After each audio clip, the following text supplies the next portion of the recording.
దేవునికి స్తోత్రం.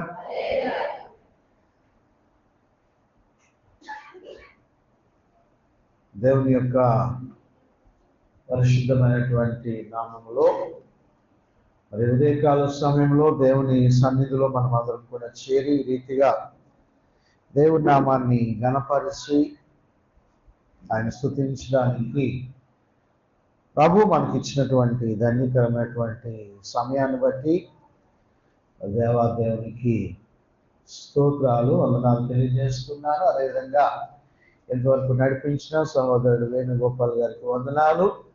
మరి దేవుని సన్నిధి పట్ల ఆసక్తి కలిగి ప్రభు సన్నిధిలో ఆరాధన చేస్తున్నటువంటి విశ్వాసులైన మీ అందరికీ కూడా ప్రభు పేరిట నిండు వందనాలు తెలియజేస్తున్నాను. అందరికీ వందనాలు. దీనిటువంటి దేవుని బిడ్డలారా, ప్రత్యేకంగా మరి దేవుని సన్నిధిలో మరి నూతన సంవత్సరంలో మనం ముందుకు సాగిపోతూ ఉన్నాం. దేవుడు తన కృప ద్వారా ఈ నూతన సంవత్సరంలోనికి దేవుడు ప్రవేశింపజేశాడు. అయితే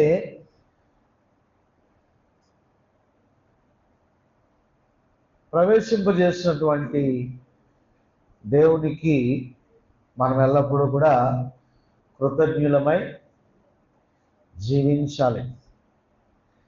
కృతజ్ఞులమై జీవించుటతో సరిపోతుందా అంటే చాలదు.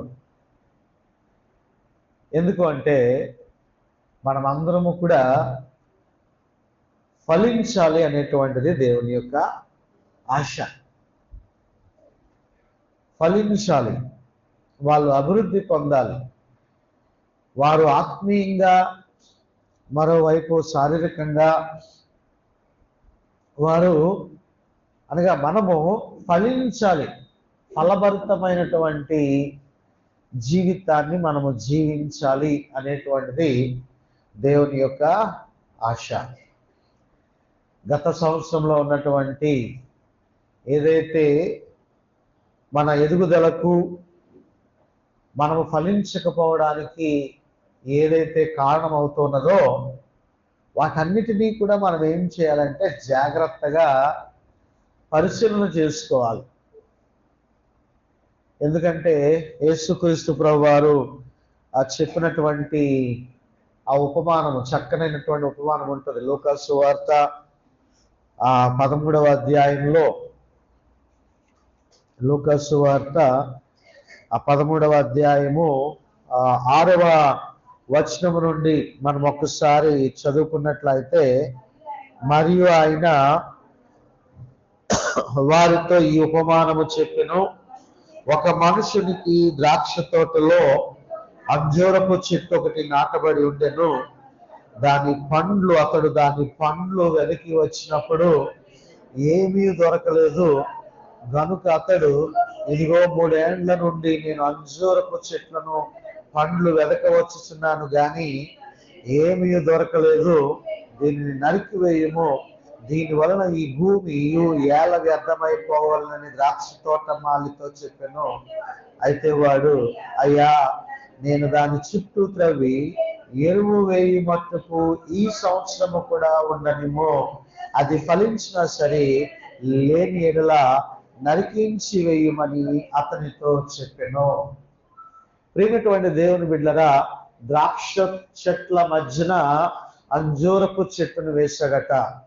ఈ ద్రాక్ష చెట్లు అనేటువంటివి లోకంలో ఉన్నటువంటి అనేకమైనటువంటి అన్య జాతికి చెందినటువంటి వారికి సాదృశ్యముగా ఉంటే, వారందరి మధ్యలో కూడా దేవుడు మనల్ని ఏం చేసి ఉన్నాడు, ఆయన మనల్ని పిలుచుకొని ఆయన స్వరక్తం ఇచ్చి మనందరిని కూడా సంపాదించి ఒక విలువైనటువంటి స్థానాన్ని దేవుడు మనకి ఇచ్చాడు. అలాగనే కొంతమంది ద్రాక్ష చెట్టు అన్నప్పటికీ మరి ఇశ్రాయేలు జాతి అని కూడా కొంతమంది చెప్తా ఉంటారు. కానీ ఏదేమైనప్పటికీ కూడా దేవుడు ద్రాక్ష తోట, ద్రాక్ష చెట్ల మధ్యలో మనకి ఒక శ్రేష్టమైనటువంటి భాగ్యాన్ని దేవుడు మనకి ఇచ్చాడు. ఈరోజు మనం నివసిస్తున్నటువంటి ప్రాంతాల్లో కూడా నీ వీధిలో కావచ్చు, నీ గ్రామంలో కావచ్చు, నీ యొక్క ప్రాంతంలో కావచ్చు, అనేక మంది దేవునిని ఎరుగని వారు ఉండవచ్చు. కానీ ఆ మధ్యలో దేవుడు నిన్నొక అంజూరపు చెట్టులాగా నిన్ను ఉంచాడు. హల్లెలూయా. నిన్ను ఒక అంజూరపు చెట్టులాగా ఉంచాడు. అంజూరపు చెట్టులాగా ఉంచి ఆయన ఏం ఆశిస్తున్నాడు అంటే, ఏం ఆశిస్తున్నాడు? ఫలములను ఆశిస్తూ ఉన్నాడు. అంజూరపు చెట్టు వేసేసి ఈరోజు మనమైనా సరే ఏదైనా ఒక చెట్టు నాటామంటే, లేకపోతే ఒక మొక్క, ఏదో పూల మొక్క కొనుక్కొని మనం ఇంట్లో పెట్టామంటే, రోజు కూడా మనం ఏం చేస్తూ ఉంటాం? తెల్లారగానే చూస్తూ ఉంటాం. ఈ మధ్యకాలంలో ఎక్కువ బంతి మొక్కలు దొరుకుతూ ఉంటాయి కదా. బంతి మొక్కలు దొరుకుతూ ఉంటాయి. మొన్న 4 మొక్కలు కొన్నాను. 4 మొక్కలు కొని ఇంట్లో వేసానమాట. 4 మొక్కలు కొని వేసాను. ఏదైనా మొక్క కొన్నప్పుడు మీకు సలహా ఏంటంటే, మట్టున్న మొక్కలు కొనండి. కొంతమంది మట్టి లేకుండా ఉత్తి వేళ్ళతో అమ్ముతూ ఉంటారు. అవి చాలా డేంజర్. చుట్టూ ఏముండాలా? మట్టి ఉండాలా. కాకపోతే నేనేం చేశానంటే, తక్కువకి వస్తున్నాయి కదా అని చెప్పేసి మట్టి లేని మొక్కలు కొనేసాను, నాటాను. నాటి ఎన్ని రోజులు అవ్వలేదు, 2-3 రోజులు అయింది అంతే. 3 రోజులు అయింది. కానీ ప్రతిరోజు ఉదయం బ్రష్ చేసినప్పుడల్లా వెళ్ళి వాటి దగ్గరికి వెళ్ళి చూస్తున్నాను అనమాట. ఇవి ఇంకెప్పుడు పూర్తిగా వికసిస్తాయి, పూర్తిగా ఎప్పుడు ఇవి నిలబడతాయని చెప్పేసి, ఆకులు అవి నిలబడతాయని చూస్తూ ఉన్నాను. చూస్తాను. ఫలించినా సరే పర్వాలేదు, లేవనుకోండి ఏం చేస్తాను, అలా చూస్తూ ఊరుకుంటానా? పీకి పారేసి ఇంకో 4 మొక్కలు తెచ్చుకుంటాను బయటికి వెళ్ళి. ఏమిటువంటి దేవుని బిడ్డరా, దేవుడు కూడా ప్రతిరోజు కూడా మనల్ని వెతుకుతూ ఉన్నాడు. ఈ బిడ్డ కోసము నా ప్రాణాన్ని ఇచ్చాను, నా బిడ్డ కోసము నేను నా జీవితాన్ని పణంగా పెట్టి అమూల్యమైనటువంటి ఇంత గొప్ప రక్షణ నేను దయచేశాను. ఇంత గొప్ప రక్షణ దయచేసినటువంటి దేవుని బిడ్డరా, నా కొరకు ఈ బిడ్డ ఏమైనా ఫలిస్తుందా? ఫలాలు ఉన్నాయా? లేదా చెట్లాగే ఉండిపోతా ఉందా? ఏమండి, ఒక మాట అంటారు, ఏమంటారు? ఫలములు లేకపోతే ఏమండి, ఈ చెట్టుకి ఏమి ఫలాలు లేవురా అంటారు. ఏమైనటువంటి దేవుని బిడ్డరా, శారీరకంగా నీకు బిడ్డలు ఉంటేనే పరలోక రాజ్యాన్ని వెళ్తానని ఎక్కడ రాయబడలేదు. రాయబడిందా? బిడ్డలు కొలమానం కాదు. బిడ్డలు ధన్యులు, బిడ్డలు లేని వాళ్ళు అన్యులు అనేటువంటిది ఎక్కడ కూడా రాయబడలేదు. కానీ ఆత్మీయమైనటువంటి స్థితిలో మటు ఖచ్చితంగా ఏమవ్వాలా? ఫలించాలా. ఖచ్చితంగా ఆత్మీయ స్థితిలో నీవు ఫలించగలగాల. అంటే నీవు దేవుడు ఆశపడుతున్నటువంటి ఫలాలు నువ్వు ఫలించేటువంటి స్థితిలో ఉండాలి. మరి గత సంవత్సరం నువ్వేమైనా ఫలించావా అంటే ఎవరికి వారిని ప్రశ్న వేసుకోవాలి. ఏమైనా ఫలభరితమైనటువంటి ఫలాలు ఉన్నాయా అంటే లేదు, నేను వస్తున్నాను, ఆరాధిస్తున్నాను, దేవుని గణపరుస్తున్నాను, వెళ్ళిపోతున్నాను, అంతే మనం చెప్పగలుగుతున్నాం తప్ప దేవుని కొరకు ప్రయాసపడినటువంటిది ఏదైనా ఉన్నది అంటే చెప్పుకోవడానికి చాలా మంది దగ్గర ఏది లేదు. దేవుడు చూస్తున్నాడు. ద్రాక్ష తోట చెట్ల మధ్యన నిన్నొక అంజూరపు చెట్టులాగా ఆయన నాటాడు. ఫలాలను ప్రతిరోజు వెతుకుతున్నాడు. 365 రోజులు కూడా ఆయన నిన్ను, నన్ను, మనందరినీ కూడా వెతుకుతూ ఉంటున్నాడు. ఏదైనా ఒక నూతన క్రియ నా గురించి తలపెడుతుందేమో, ఏదైనా ఒక నూతన కార్యము చేస్తుందేమో, ఎవరికైనా సువార్త ప్రకటిస్తుందేమో, ఎవరినైనా రక్షిస్తుందేమో, ఎవరికైనా దేవుని యొక్క వార్తను ప్రకటిస్తుందేమో, దేవుని సన్నిధి తీసుకొని వస్తున్నదేమో అని చెప్పి దేవుడు ప్రతి దినము కూడా మన యొద్ద నుండి ఆయన ఫలాలని ఆయన ఎక్స్పెక్ట్ చేస్తూ ఉన్నాడు. కానీ మనం అంజూరపు చెట్టులాగా ఫలములు లేకుండా ఉంటే అక్కడ రాసి చూస్తున్నాం కదా, పండ్లు వెతుకుతున్నాను 3 ఏళ్ళ నుంచి. ఎన్ని సంవత్సరాల నుంచి అంట? 3 సంవత్సరాల నుంచి. ఎవరికి వారు మనం ప్రశ్న చేసుకోవాలి. బాప్తిస్మం తీసుకున్న తర్వాత ఎన్ని సంవత్సరాలు అయిందో, బాప్తిస్మం తీసుకున్న తర్వాత ఎన్ని సంవత్సరాలు అయింది, మీ మనసుతో చెప్పుకోండి ఎన్ని సంవత్సరాలు అయిందో. కానీ ఒక్క ఫలమైనా ఉందా? ఇక్కడ 3 సంవత్సరాల నుంచి వెతుకుతున్నాడంట, కానీ ఏమీ దొరకలేదు. ఏమంటాడు తెలుసా? దీనిని నరికివేయము, దీని వలన ఈ భూమి ఏల వ్యర్థమై పోవాలనని ద్రాక్ష తోటమాలితో చెప్పారు. ఈ ప్లేస్ వేస్ట్. రోజు నీళ్లు పోస్తా ఉన్నాం, అది వేస్ట్. రోజు పెంచుతా ఉన్నాం, అది వేస్ట్. ఇవన్నీ కూడా ఈ నేల వేస్ట్, ఈ భూమే వేస్ట్ అట. కొంతమంది పెద్దలు కోపం వచ్చినప్పుడు అంటారు, ఎందుకురా నీ బతుకు భూమికి బరువు అంటారు. ఎందుకు వచ్చిన బతుకురా నీకు, ఈ భూమికి భారం. ఏమండి, దేవుడు మనల్ని ఎంతో ఆశీర్వదించాడు, ఉన్నత స్థితిలో దేవుడు మనల్ని పెట్టాడు, చక్కని గృహాలను ఇచ్చాడు, చక్కని ఉద్యోగాలను ఇచ్చాడు, చక్కని వ్యాపారాలను ఇచ్చాడు. వీటన్నిటినీ అనుభవిస్తున్నటువంటి మనము ప్రియమైనటువంటి దేవుని బిడ్డలారా, మంచిదే, దేవుడు తన బిడ్డలను ఎప్పుడు దీవిస్తాడు. కానీ దీవించబడుతున్నటువంటి నీవు దేవునికి ఉపయోగకరముగా నీవు లేకపోతే దేవుడు అనుకుంటాడట, ఎందుకు ఇచ్చాను వీడికి, ఎందుకు ఇచ్చాను ఈ స్థితి, ఎందుకు అనవసరంగా గణపరిచాను, ఎందుకు అనవసరంగా ఆశీర్వదించాను, ఏమి ఉపయోగం లేదే నాకు, వీడి వల్ల ఏమి ఉపయోగం లేదే, ఈ వల్ల ఏమి ఉపయోగం లేదని చెప్పి దేవుడు నీ మీద ఉన్నటువంటి తలాంతులను ఆయన తీసేస్తాడేమో. ఒకసారి మనం జాగ్రత్త పడాల్సినటువంటి అవసరం ఎంతైనా ఉంది. ఇక్కడ ప్రియమైనటువంటి దేవుని బిడ్డలారా, అయితే అక్కడ తోటమాలి ఏమంటున్నాడట, అయ్యా ప్లీజ్ అయ్యా, దాని చుట్టూ తవ్వుతాను, ఈ సంవత్సరం ఎరువు మట్టుకు వేస్తాను, ఈ సంవత్సరము కూడా ఉండనిమ్ము, అది ఫలించినా సరే లేని ఎడలా నరికించి వేయమని ఈరేస్తానయ్యా ఛాన్స్. ఆ పైన ఉన్నటువంటి వారు ఇంకా అనవసరంగా పైకి వెళ్ళిపోద్దని చెప్పండి, కింద కూర్చోమనండి, ఖాళీగా ఉందని కొద్దిగా వారికి చెప్పండి. పైకి అప్పుడే వెళ్ళొద్దు, పైన కూడా రిపేర్ వర్క్లు అవుతూ ఉన్నాయి, పైన కొంత వర్క్ చేస్తున్నాం. కిందకు వచ్చామండి, లోపల ఖాళీగా ఉంది. ప్రియమైనటువంటి దేవుని బిడ్డలారా, నేను జ్ఞాపకం చేస్తూ ఉన్నాను, దేవుడు మనకి మరొక సంవత్సరమును, అందుకే దయా కిరీటం అంటాయండి. దేవుడు దయ ఇచ్చాడు, దేవుడు కరుణ కటాక్షం మన మీద చూపించి ఏం చేసి ఉన్నాడు, మనకి ఇది మరొక సంవత్సరాన్ని ఇచ్చాడు. ఎందుకు ఇచ్చాడు? ఏమండి, ఎందుకు ఇచ్చాడు?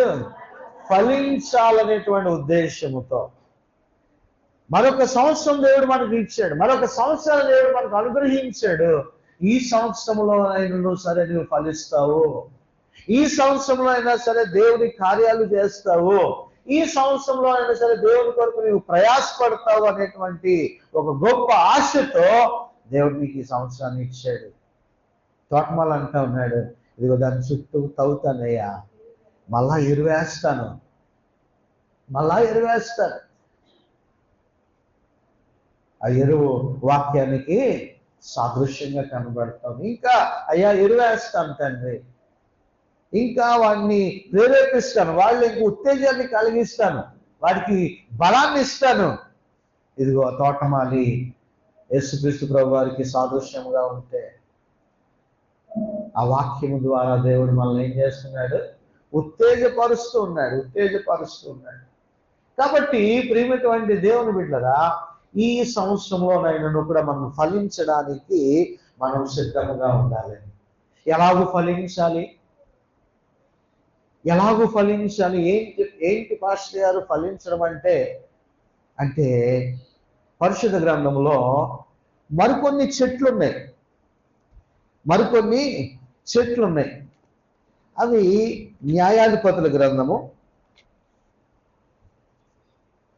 బైబిల్ తెచ్చారు కదా, న్యాయాధిపతుల గ్రంథము తెరవండి, 9వ అధ్యాయము 8వ వచనము. కళ్ళున్న వారందరూ చూడండి. చెట్లు తమ మీద రాజును ఒకరిని అభిషేకించుకొనవలనని మనస్సు కలిగి, నేను చదువుతున్నాను వినండి జాగ్రత్తగా, మనస్సు కలిగి బయలుదేరి మమ్మల్ని ఏలుమని ఒలీవ చెట్టునడుగగా. సమాధానం మీరు చెప్పాలా? చెప్పండి. ఒలీవ చెట్టునట ఆగట ఒలీవ చెట్లన్నీ కలిపి వెళ్ళి అడిగాయట, ఒలీవ చెట్టు నువ్వు మా మీద రాజుగా ఉంటావా? నిన్ను రాజుగా ఉండాలని మేము అనుకుంటున్నాం అని చెట్లన్నీ కలిపి ఒలీవ చెట్టు దగ్గరికి వెళ్ళి అడిగాయంట. ఒలీవ చెట్టు దగ్గరికి వెళ్ళి అడిగితే ఒలీవ చెట్టు ఏమందో మీరు చెప్పండి ఒకసారి. చదవండి.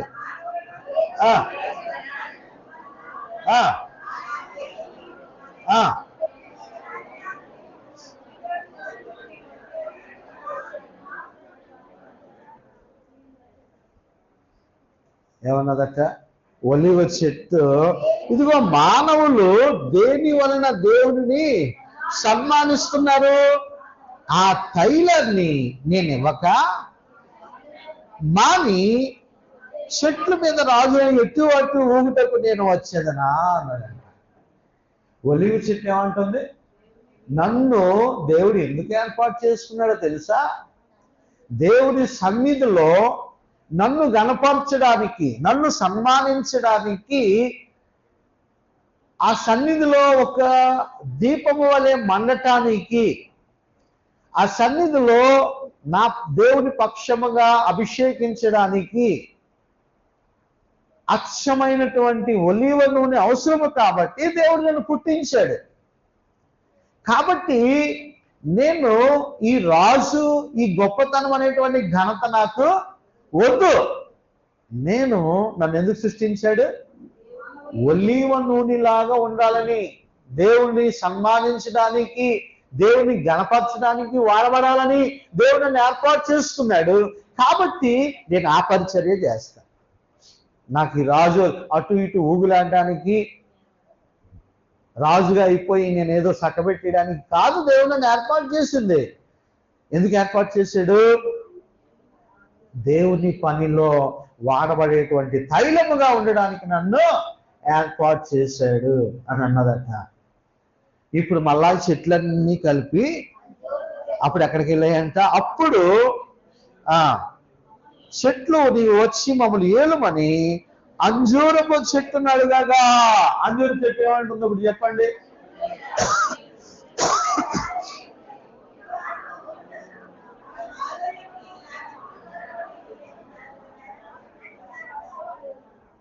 ఇప్పుడు అంజూరపు చెట్టు ఏమంటుందట? ఇదిగో నేను రాజునై ఇటు అటు ఊగుటకు అంజూరపు చెట్టు నా మాధుర్యాన్ని, నా మంచి ఫలములను నేను ఇయ్యక మానుదునా? నా పని ఏంటి?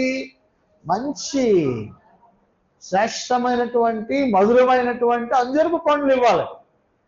దేవుడు నన్ను ఎందుకు సృష్టించాడు? మధురమైనటువంటి ఫలములను ఇవ్వమని నన్ను సృష్టించాడు. కాబట్టి నేను మధురమైనటువంటి ఫలములనే నేను ఇస్తాను. అంతేగాని నేను రాజునైపోయి అటు ఇటు ఊగడానికి అంటే ఆ చెట్టు నాకు ఉద్దేశం ఏంటంటే, నా కర్తవ్యాన్ని దేవుడు నన్ను ఎందుకు ఏర్పాటు చేశాడో ఆ ఉద్దేశాన్ని మట్టుకు నేను మానలేము. ఏమిటంటే దేవుని బిడ్డరా, ఇప్పుడు మళ్ళా చెట్లన్నీ కలిసి ఎక్కడికి వచ్చాయట? అటు తరువాత చెట్లు నీవు వచ్చి మమ్మల్ని ఏలుమని ద్రాక్షవల్లిని అడగగా, ద్రాక్షవల్లి ఏమంటుంది?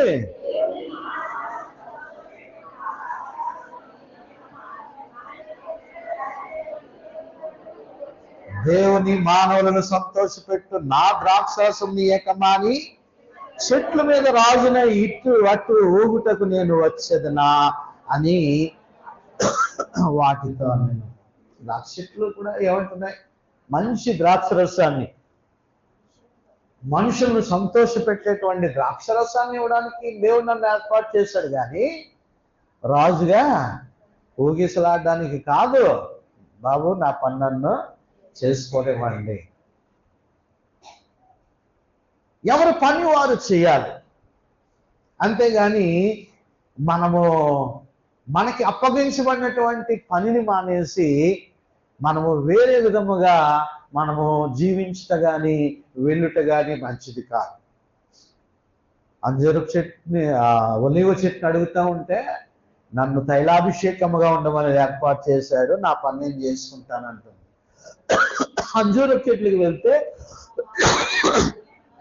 నా పని నేను చేసుకుంటాను, నేను మాధుర్యం ఇచ్చేటువంటి మంచి ఫలాన్ని, మంచి ఫ్రూట్ని, కాబట్టి నా పని నేను చేసుకుంటాను అంటుంది. మూడవదిగా ద్రాక్ష చెట్టు అందరికీ కూడా మంచి సంతోష పెట్టేటువంటి త్రాగేయడానికి నేను ఉపయోగపడతాను. అంజూరపు చెట్టు తినడానికి ఉపయోగపడతాను. ఒలీవ చెట్టు అభిషేకించడానికి దేని పని దాంది. ఎవరికి అప్పగించినటువంటి పని వారు చేయాలి. అది వదిలేసి మనం వేరే దాని గురించి మనం ఆశపడడం అది మనకు అంత మంచిది కాదు. ఇప్పుడు ఇవన్నీ కూడా ఎక్కడికి వచ్చాయంట? మొండ్ల చెట్టు దగ్గరికి వచ్చాయంట. చూడండి, అప్పుడు చెట్లన్నీ నీవు వచ్చి మమ్మల్ని ఏలుమని మొండ్ల పొద యొద్ద మనవి చేయగా, మొండ్ల పొద మీరు నిజముగా నన్ను మీ మీద రాజుగా నియమించుకొనగోరి ఎడల రండి, నా నీడను ఆశ్రయించుడి. అగ్ని నాలో నుండి బయలుదేరి లెబానోను దేవదారు చెట్లను కాల్చివేయనని చెట్లతో చెప్పాను. ఏమిటంటే దేవుని బిడ్డరా, ఇప్పుడు మొండ్ల చెట్టు దగ్గరికి వచ్చి అడుగుతూ ఉన్నారంట. మొండ్ల చెట్టు ನೀವು ఆమె రాజుగా ఉంటారంట. కమాన్ రండి, వచ్చేయండి, అందరూ వచ్చేయండి, నేను రాజుగా ఉంటాను, రెడీ.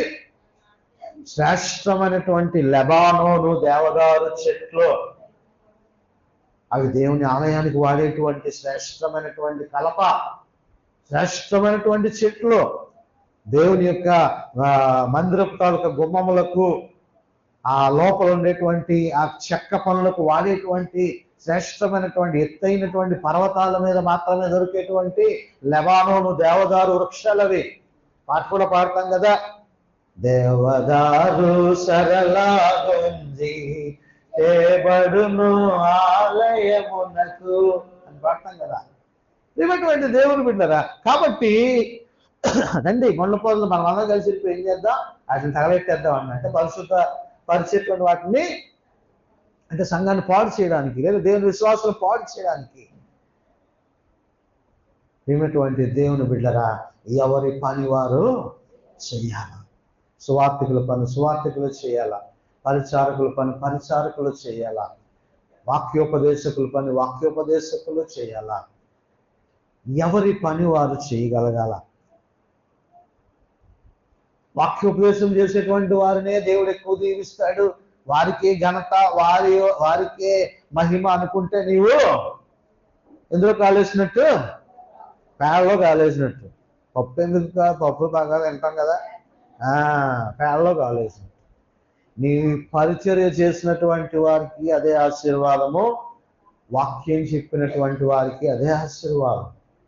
కాబట్టి ఒకటి ఎక్కువ ఒకటి తక్కువ అని దేవుడు మనకి ఇచ్చినటువంటి పరిచర్యలో మనం సిగ్గుపడడానికి వీలు లేదు.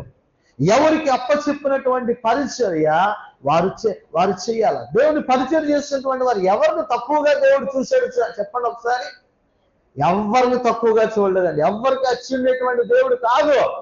ఆయనకి చిన్న పరిచర్య నువ్వు చేస్తే ఆయన గొప్పగా నిన్ను ఆశీర్వదించేటువంటి దేవుడు ఆయన. హల్లెలూయా.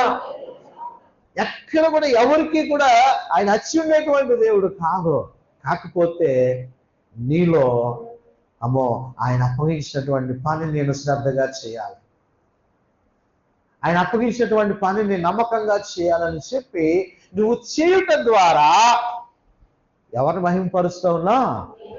దేవునికి మహిమపరుస్తున్నావు, దేవునికి ఫలాలను నీవు చూపిస్తూ ఉన్నావు. హల్లెలూయా.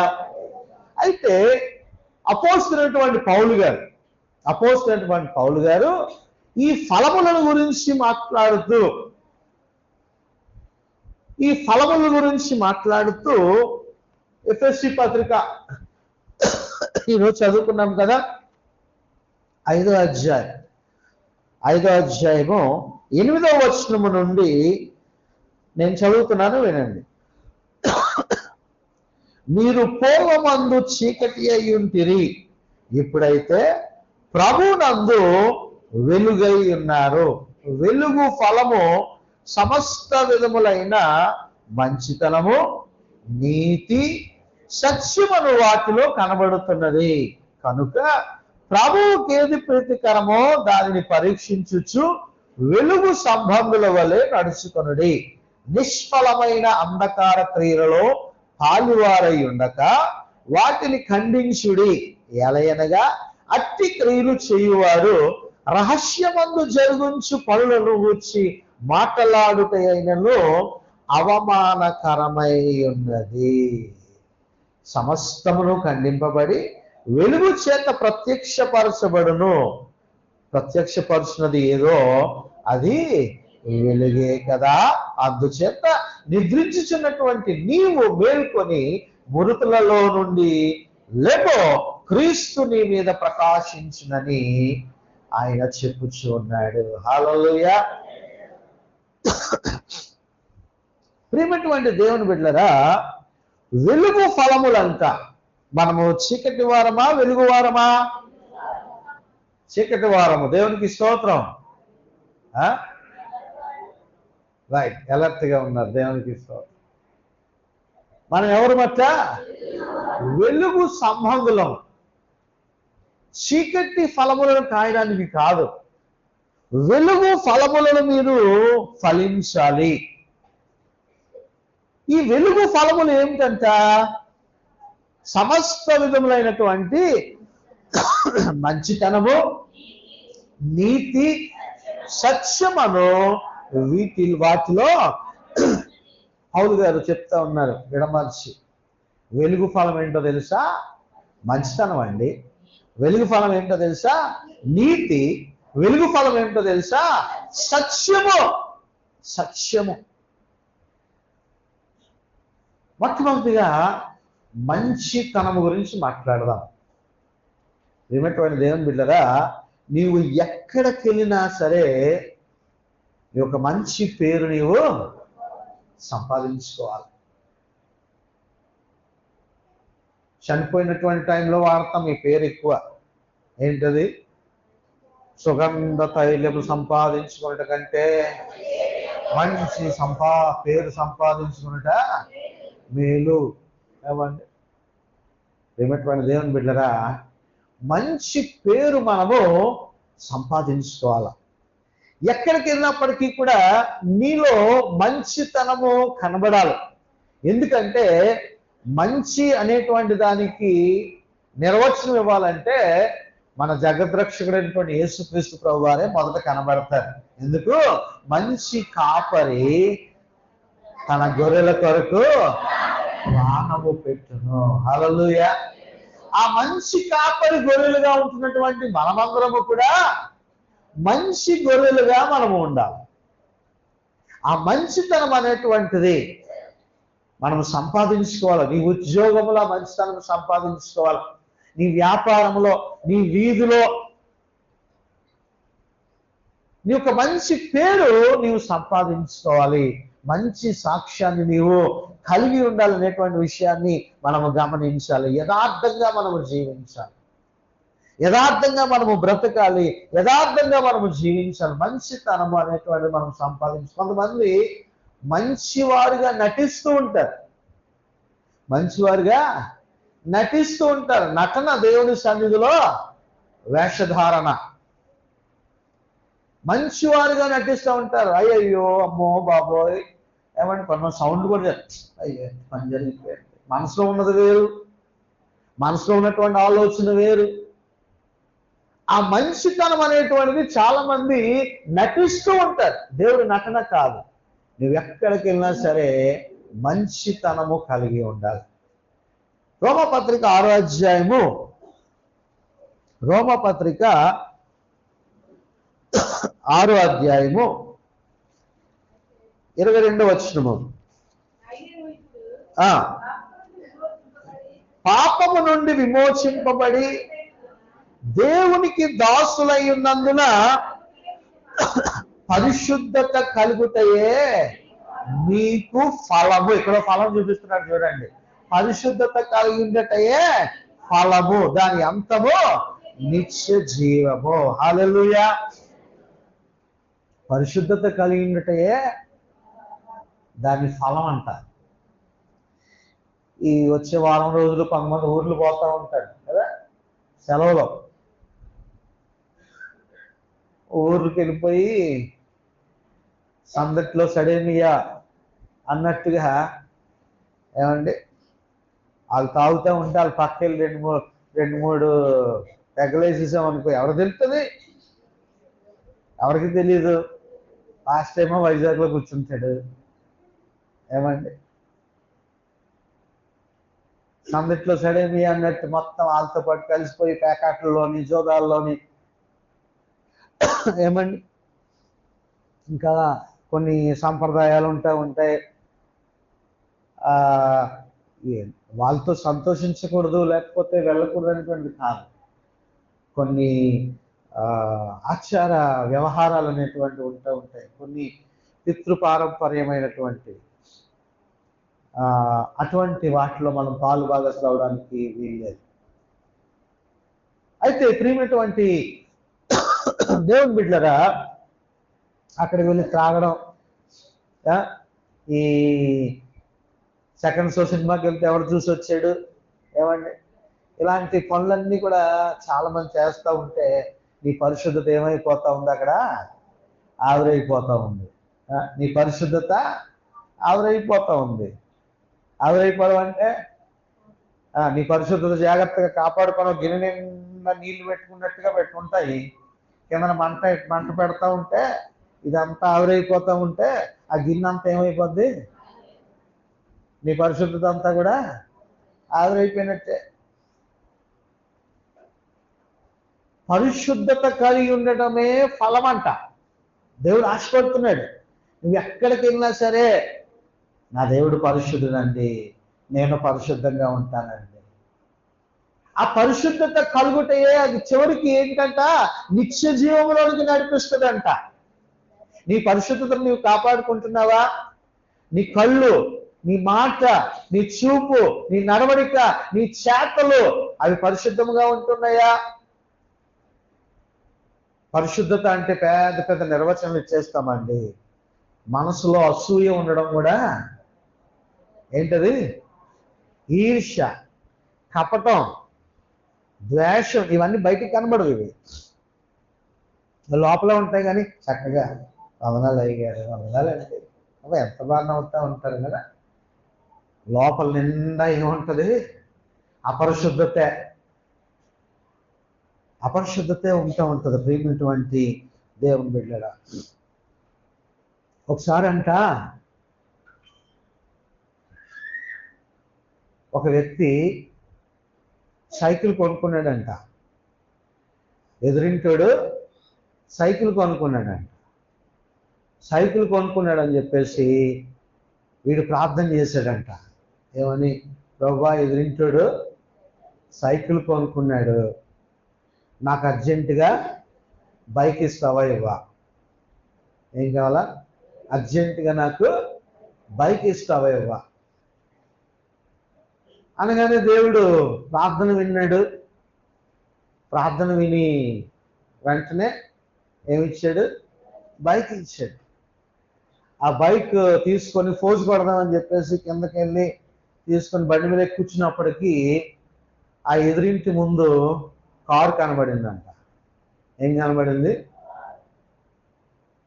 మళ్ళా లోపలికి వెళ్ళిపోయాడంట. మళ్ళా ప్రార్థన మొదలెట్టాడంట.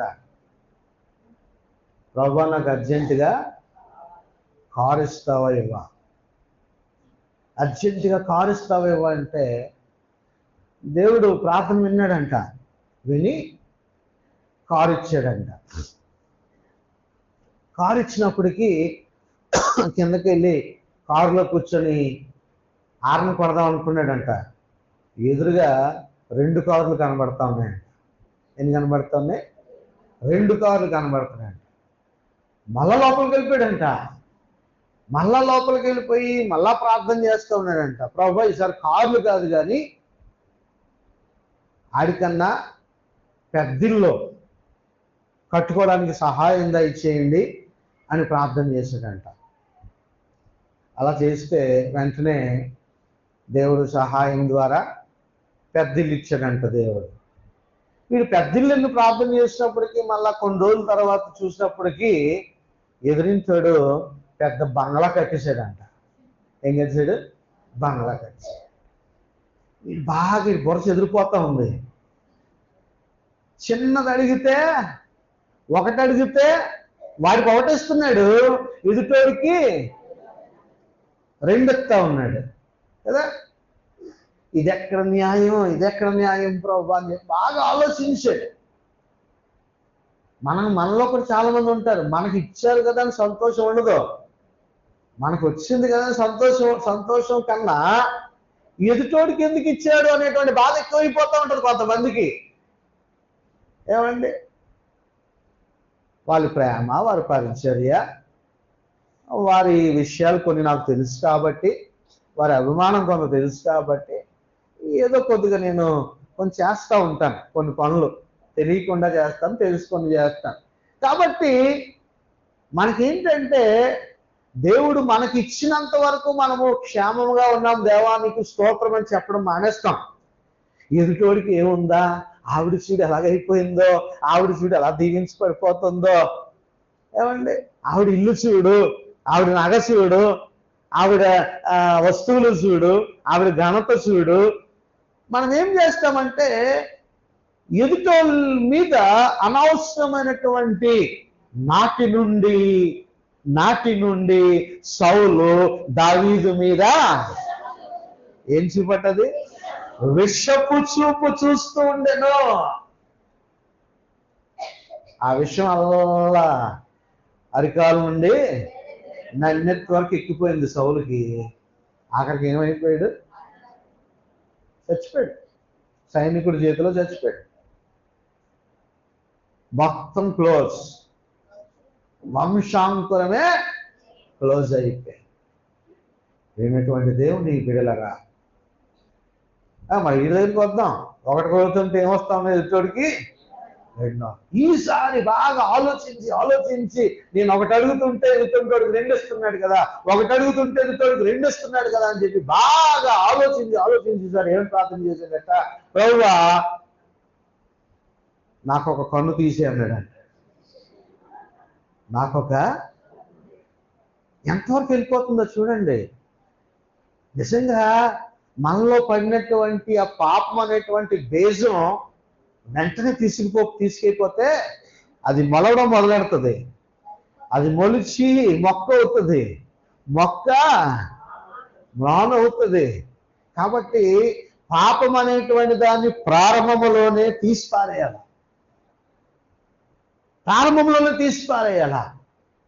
నీ సెల్ ఫోన్లో కూడా ఏదైనా వచ్చిందంటే వెంటనే డిలీట్ చేసి పారేయాలా. ఏంటో ఒకసారి నొక్కుదాం, ఏంటో ఒకసారి చూద్దాం అని చెప్పి నొక్కావా, పాతాళంలోకి పోతావు నువ్వు. మొదట్లోనే ఏం చేయాలా? యోసేపు ఏం చేశాడు? అమ్మో ఇది చాలా డేంజర్ లాగా ఉందిరా బాబు అని చెప్పేసి మొత్తం వదిలేసి ఏం చేశాడు? పరిగెత్తి పారిపోయాడు.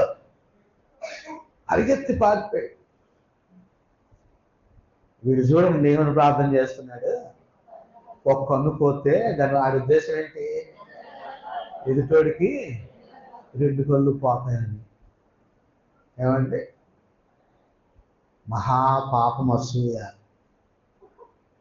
దేవుడు నీకు ఇచ్చిన దాంతో నువ్వు సంతోషించు, నీకు ఇచ్చిన దాంతో ఆనందించు. ఏదో నాకు చక్కని పద్యం ఉంటుందండి, చిన్నప్పుడు పాడుకునే వాళ్ళు. గంగిగోగు పాలు గరిటెడైనను చాలు, కరవడైనను ఏమి కర్మపాలంట. కర్మపాల కర్మ అంటే గాడిద, గంగిగోగు పాలంట ఒక గ్లాస్ అయినా చాలంట. గాడిద పాలు బిందు అయితే ఏంటి ఉపయోగం అని అడుగుతున్నారు.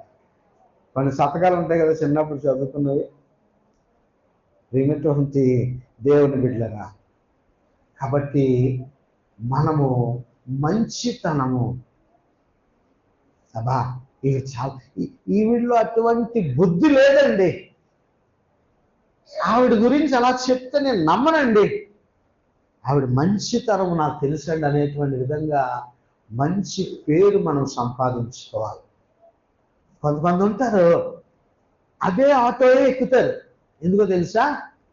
ఆటోవాడు మోసం చేయడని, ఆటోవాడు జాగ్రత్తగా రీజనబుల్గా డబ్బులు తీసుకుంటాడని. కొంతమంది ఉంటారు పక్కనే ఉంటుంది వీధి, కానీ మొత్తం తిప్పుకొచ్చేసి బాబు 200 ఇయ్యి అంటాడు, 500 ఇయ్యి అంటాడు కదా. అటువంటి వాడు అమ్మో ఈడాటో ఇంకా ఎక్కడదరా బాబు అంటారు కొంతమంది కదా. శ్రీమటువంటి దేవుని బిడ్డరా, అలాగే కొంతమంది చేతులు విప్పుతూ ఉంటారు, గుప్పులు విప్పుతూ ఉంటారు, గుప్పులు విప్పి సహాయం చేస్తూ ఉంటారు. ఇదిగో అమ్మ ఆవిడ దగ్గరికి వెళ్తే ఆమె ఎంతో చక్కగా సహాయం చేస్తుంది. ఆవిడ దగ్గరికి వెళ్ళినా ఒకటే వెళ్ళకపోయినా ఒకటే, మొహం పక్క తిప్పేస్తుంది, సరిగ్గా మాట్లాడదు. ఇంకా చాలా అనుకుంటారు, మీకు తెలియదు దానికి చాలా టెంపర్ ఎక్కువ. ఏమండి, దానికి చాలా టెంపర్ ఎక్కువ, ఆడి గేర్ ఎక్కువ. ఏమండి, మీకు తెలియదు లోపల చాలా మాట్లాడుకుంటారు. ఆ మాటలు రాకుండా చేసుకునేటువంటి మంచి తనము మనము కలిగి ఉండాలి. మనం మంచిగా జీవించడము కూడా అది ఒక ఫలము. దాన్ని బట్టి దేవుడు నిన్ను చూసి సంతోషిస్తాడు. అబ్బా నా రక్తంలో కరగబడి. అందుకే పౌలు గారు అంటారు ఫిలిప్పీ పత్రికలో, క్రీస్తు యేసుకు కలిగినటువంటి ఈ మనస్సు మీరును. క్రీస్తు యేసు మనసులో అసూయ లేదు, క్రీస్తు యేసు మనసులో ద్వేషం లేదు, క్రీస్తు యేసు మనసులో పగ లేదు, క్రీస్తు యేసు మనసులో వారవలేని తనము లేదు. దేవుడు కోరుతున్నాడు ఈ నూతన సంవత్సరంలో మంచి ఫలములను మనము ఫలించాం, మంచితనం మనం సంపాదించాం. రెండో విషయాన్ని జ్ఞాపకం చేస్తున్నాను, ఏంటంటే అక్కడ నీతి అనేటువంటి ఫలం అంట. నీతి అనేటువంటి ఫలము, నీతిగా యథార్థముగా నీవు బ్రతకాలనేటువంటిదే దేవుని యొక్క ఆశ.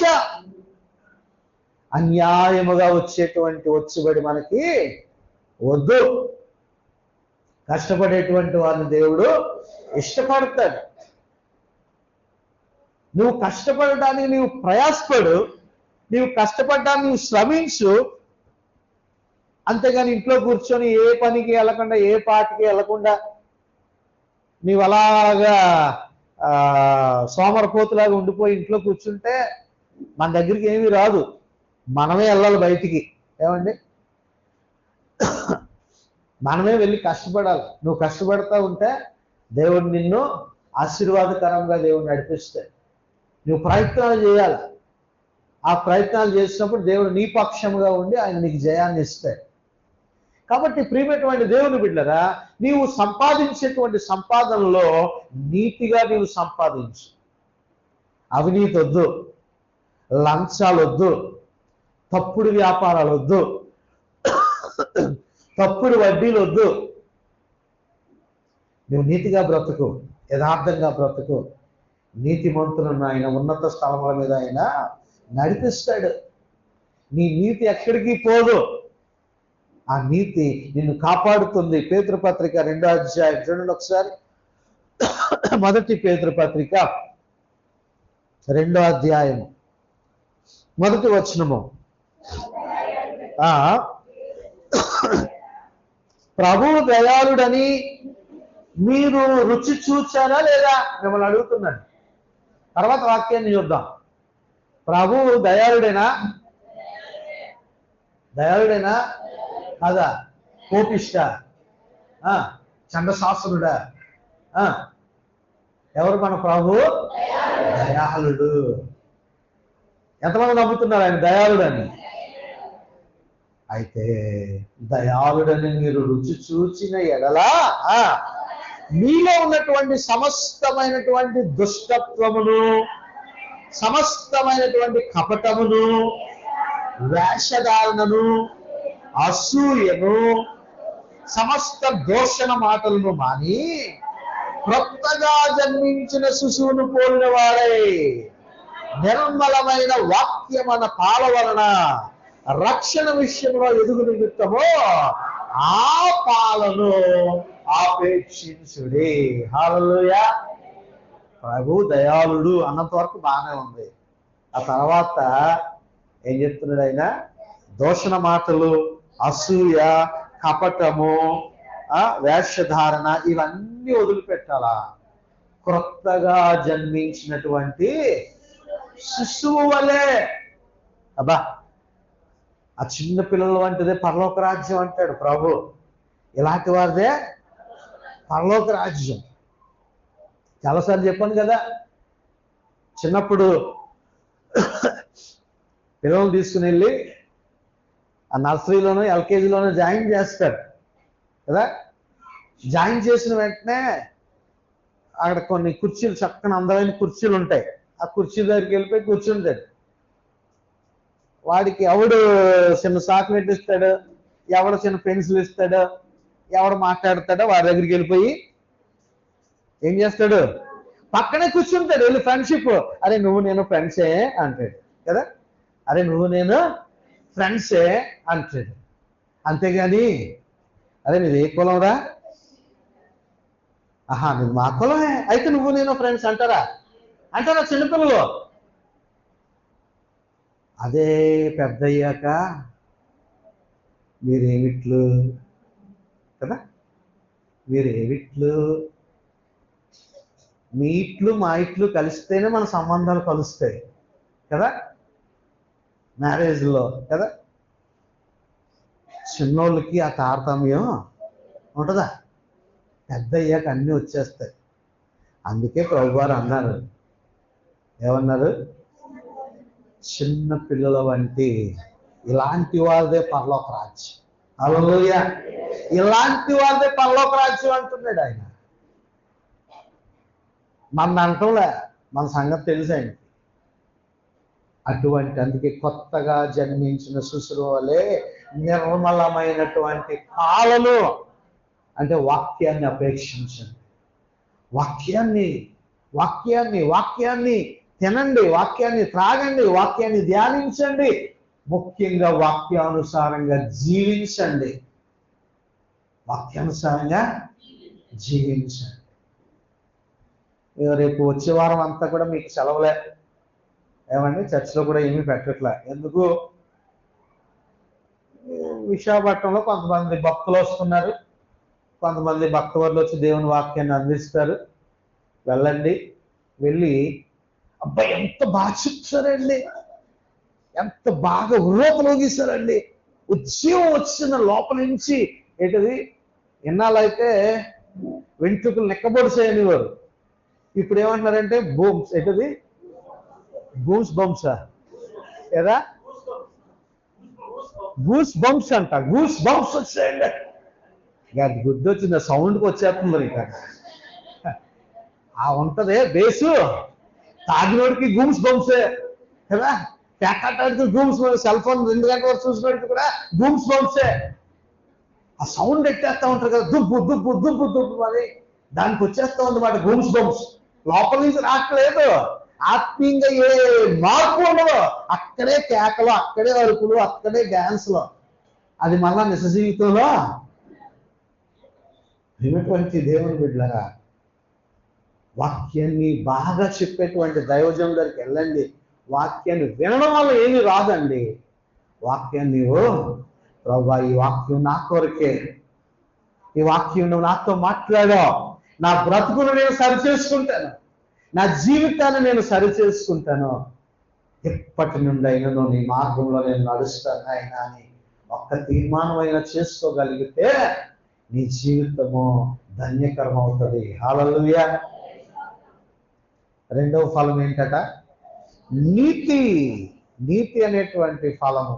మూడవదిగా సత్యము. సత్యము. నిజంగా సత్యము చెప్పేటువంటి వారికి అనేకమైనటువంటి శ్రమలు ఎక్కువగా వస్తాయి.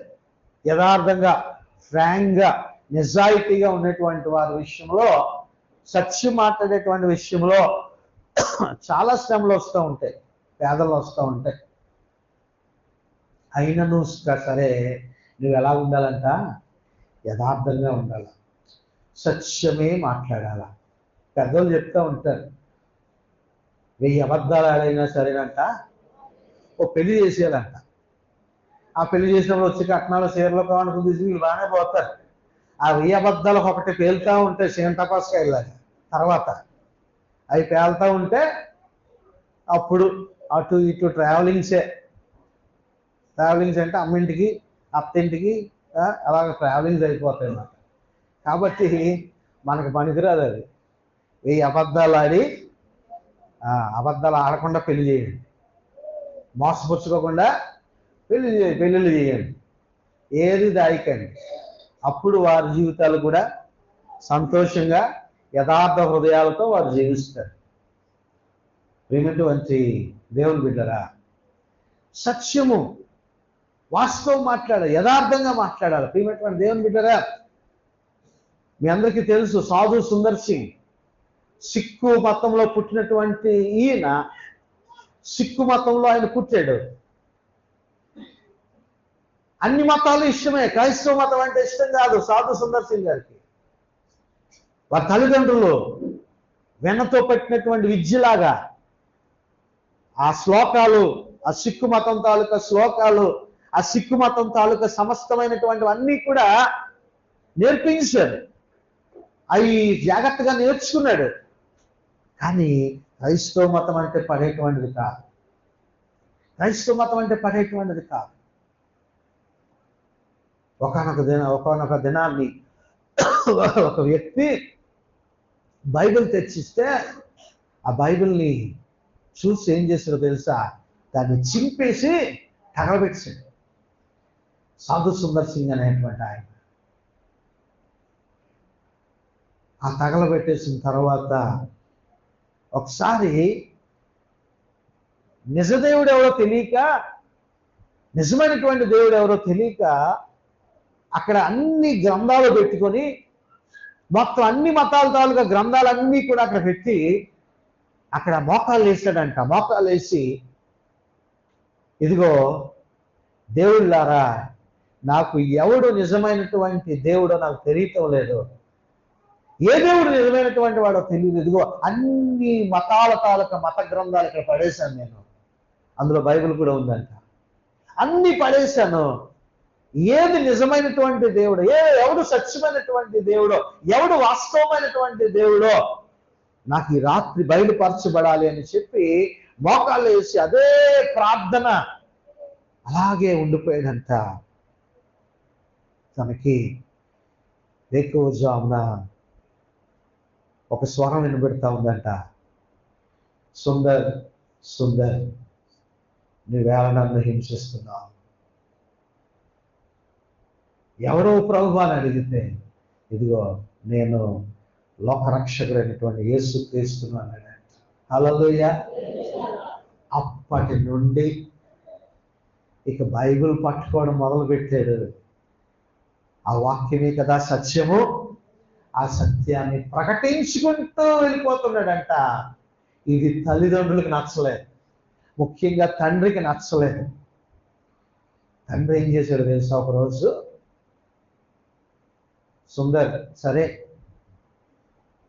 నీ బాధలేం రూపాడు, సువార్త అంటున్నావు, యేసు ప్రభుని నమ్ముతాను అంటున్నావు, నీ ఇష్టం వచ్చినట్టు చేసుకో, వెళ్ళిపో, నా ఇంట్లో నుంచి వెళ్ళిపో, ఇక చివరిగా ఈ రాత్రి నా ఇంట్లో భోజనం చేసి వెళ్ళిపో అని చెప్పేసి ఆ సుందర్ని పిలిచి భోజనం పెట్టాడంట. ఆ భోజనంలో విషయం కలిపాడంట సొంత తండ్రి. ఆ భోజనంలో విషయం కలిపాడు. వీడు నా పేరు చెడగొడతా ఉన్నాడు, వీడు నాకు అవమానం తెస్తున్నాడు, నా పరువు పోగొడుతున్నాడు అని చెప్పేసి విషయం కలిపి ఆహారం పెట్టాడంట. సుందర్ సింగ్ గారు, సాధు సుందర్ సింగ్ గారు ఆహారం అంతా తినేసాడు. తినేసి ఇక వెళ్తూ ఉంటే తూలిపోతా ఉన్నాడు. ఆ విషయం ఎక్కువైపోతా ఉంది. ఈలోగా అది పట్టుకొని, ఆ బైబిల్ పట్టుకొని అలాగా ఒక పాస్టర్ గారి దగ్గరికి వెళ్ళిపోయాడు. ఆ పాస్టర్ గారి దగ్గరికి వెళ్ళినప్పటికీ సాధు సుందర్ సింగ్ తాలూకా ఆ చెయ్యి, ఆ ఒళ్ళంతా కూడా బగ కాలిపోతా ఉందంట. బగ కాలిపోతా ఉంటే ఏమైంది సుందర్ అంటే, ఇట్లా భోజనం చేసిన జరిగింది అంటే వెంటనే ఆ పాస్టర్ గారు ఆయన సేద తీర్చి ప్రార్థన చేసి నూనె రాసి ప్రార్థన చేసి అలాగ 2-3 రోజులు గడిచిన తర్వాత మెల్లిగా మళ్ళా ఆయన కోలుకొని మళ్ళా ఏం చేస్తున్నాడు, మళ్ళా సువార్త ప్రకటించమని మొదలుపెట్టాడు. భారతదేశం అంతటా, ముఖ్యంగా దక్షిణ భారతదేశానికి కూడా ఆయన వచ్చాడు. దక్షిణ భారతదేశం అంటే మన ప్రాంతాలకు కూడా వచ్చాడు. వచ్చిన తర్వాత ఆయన అన్నాడంట, ఇక్కడ ఎక్కువ మంది విశ్వాసులు ఉన్నారంట, ఇక్కడ చాలా మంది విశ్వాసులు ఉన్నారంట. ఉంటే ఆయన అన్నాడంట, ఇదిగో దక్షిణ భారతదేశంలో చాలా మంది విశ్వాసులు ఉన్నారు. మన భారతదేశానికి దక్షిణ భారతదేశము కాళ్ళు లాంటివి. దేశం చక్కగా నిలవబడాలంటే కాళ్ళు ఎలా ఉండాలా, పటిష్టంగా ఉండాలి. కానీ కాళ్ళు లావెక్కిపోయాయి అనుకో, అవి జబ్బు కాళ్ళు అయిపోతాయి. కాబట్టి నేను ఇక్కడ ఉంటే ఇక్కడ ఎక్కువ మంది విశ్వాసులు ఉన్నారు, ఇక్కడ చాలా మంది రక్షించబడ్డారు, కానీ ఉత్తర భారతదేశం వెళ్ళేవారు ఎవరు లేరు. అందుకని చెప్పి ఉత్తర భారతదేశం వెళ్ళిపోయాడంట. ఉత్తర భారతదేశం వెళ్ళిపోతే టిబెట్ వెళ్ళిపోయాడంట. టిబెట్ వెళ్ళిపోయి అక్కడ దేవుడు సువార్త పరిచయం చేస్తున్నాడు. అక్కడ బౌద్ధ మతస్థులు ఆయన మీద రాళ్ళు రువ్వాలంట, రాళ్ళు పెట్టుకొచ్చారంట. ఇక చివరికి చెరసాల్లో వేసేసి కాళ్ళు చేతులు కట్టేసి అక్కడ ఒంటి నిండా జలగలు వేసేసారంట. ఏంటవి? జలగలు ఒంటి నిండా. కానీ దేవుడు ఏ హాని కలగకుండా దేవుడు కాపాడాడు. హల్లెలూయా. ఇక అనేక పర్యాయాలు ఇంక ఇలాంటి శ్రమలు చాలా చాలా చాలా ఎదుర్కొని చివరికి ఏమయ్యాడో కూడా తెలియదు, హానోకు వలె దేవుని చేత కొనుక్కోబడ్డాడు. హల్లెలూయా. ఇటువంటి భక్తులు సత్యము కోసం చిత్రహింసలు పడ్డారు. హల్లెలూయా. వాస్తవము, యథార్థంగా మనం ఉండాలి. దేవుడి సువార్త పట్ల ఏదో 4 మాటలు ఏదో గద్దించకుండా, లేదా మనకు 4 డబ్బులు రాలవు కదా, లేకపోతే 4 మాటలు చెప్పేసి గడిపేద్దాం కాదు అన్నట్టుగా ఉండకూడదు. వాక్యం ఉన్నట్టుగా మాట్లాడాలండి. కాబట్టి సత్యము కలిగి మనం జీవించాలి. పౌలు గారు ఏం చెప్తున్నారు? 3 ఫలాలట. 1 మంచితనం, 2వది నీతి, 3వది సత్యము. ఈ ఫలములన్నీ కూడా ఏం ఫలాలట? వెలుగు ఫలాలంట. వెలుగు ఎక్కడ ఉంటుంది అక్కడ చీకటి పారిపోద్దండి. వెలుగు ఎక్కడ ఉంటుంది అక్కడ పాపం కనుమరుగైపోతుంది. కాబట్టి ప్రియమైనటువంటి దేవుని బిడ్డరా, ఈ నూతన సంవత్సరంలో మనము ఫలించాలి, దేవుడికి ఇష్టలుగా మనం మారాలి. ఆ విధంగా మనం ఫలబద్ధమైనటువంటి ఫలాలు మనము, దేవుడు మనల్ని ఆశపడుతున్నాడు తెలుసా? ఏమని 30 దంతులుగా, 60 దంతులుగా, 100 దంతులుగా ఆశీర్వదించబడాలని దేవుడు కోరుకుంటున్నాడు. హల్లెలూయా. దేవుడు ఫలాల కొరకు ఎదురు చూస్తూ ఉన్నాడు. ఫలిద్దాం, ఆయన దగ్గరగా ఉండి ఫలిద్దాం. అనేకులు ఎదుట మనమే ఒక పత్రికగా ఉందాం, ఒక సాక్షికరంగా ఉందాం, మంచితనం కలిగి ఉందాం, నీతి కలిగి ఉందాం, సత్యం అనుసరించి నడుచుకుందాం. అతి కృప పరిశుద్ధాత్మ దేవుడు ఈ నూతన సంవత్సరంలో దయచేయను గాక. ఆమేన్. చెవులు గలవాడు ఆత్మస్వరమును వేడును గాక. ఆమేన్.